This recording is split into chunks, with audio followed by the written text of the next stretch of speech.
Alwanda dari Prodi D4 Kebidanan 1B. Di sini saya akan menjelaskan materi saya, yaitu bagaimana konsep role model bidan dalam pelayanan kebidanan. Pengertian konsep, yaitu penopang suatu teori menjelaskan tentang suatu teori yang dapat diuji melalui observasi atau penelitian. Kedua, model.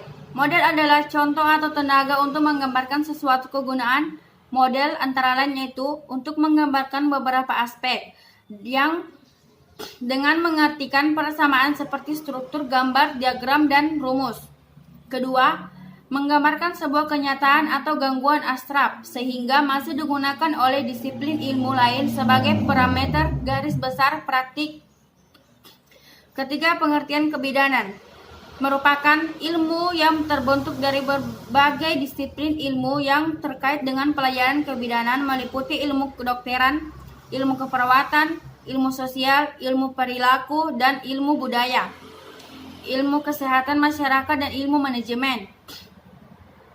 Untuk dapat konsepsi masa hamil, ibu bersalin, postpartum, bayi baru lahir, pada ibu dan anak, melaksanakan konseling dan pendidikan terhadap individu, keluarga, dan masyarakat. Konsep role model. Model dalam teori kebidanan Indonesia mengadopsi dari beberapa model negara dengan berdasarkan dari beberapa teori yang sudah ada. Di samping teori dan model yang bersumber dari masyarakat, model kebidanan adalah suatu bentuk pedoman atau acuan yang merupakan kerangka kerja seseorang bidan dalam memberikan asuhan kebidanan. Pelayanan kebidanan adalah seluruh tugas yang menjadi tanggung jawab profesi bidan dalam sistem pelayanan kesehatan yang bertujuan untuk meningkatkan kesehatan kaum perempuan, khususnya ibu dan anak-anak.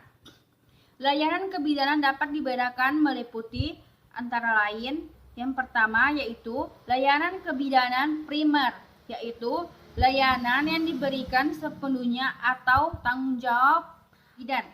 Kedua, layanan kolaborasi, yaitu layanan yang dilakukan oleh bidan sebagai anggota tim secara bersama-sama dengan profesi lain dalam rangka pemberian pelayanan kesehatan. Ketiga, layanan rujukan, yaitu pengalihan tanggung jawab layanan oleh bidan kepada sistem layanan yang lebih tinggi atau yang lebih kompeten. Role teori adalah teori yang merupakan perpaduan berbagai teori, orientasi, maupun disiplin ilmu.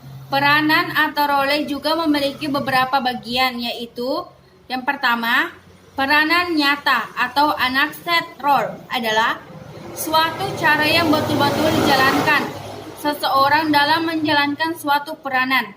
Kedua, peranan yang dianjurkan atau prescribed role adalah cara yang diharapkan masyarakat dari kita dalam menjalankan peranan tertentu.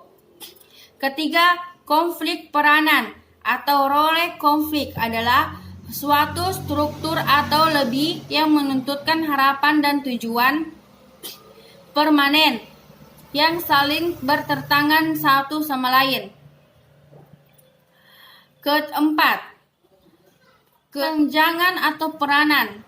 Role distance adalah pelaksanaan peranan secara emosional. Kelima, kegagalan peran atau role failure adalah kegagalan seseorang dalam menjalankan peranan tertentu. Keenam, model pelayanan atau role model adalah seseorang yang tingkah lakunya kita contoh atau tiru atau diikuti.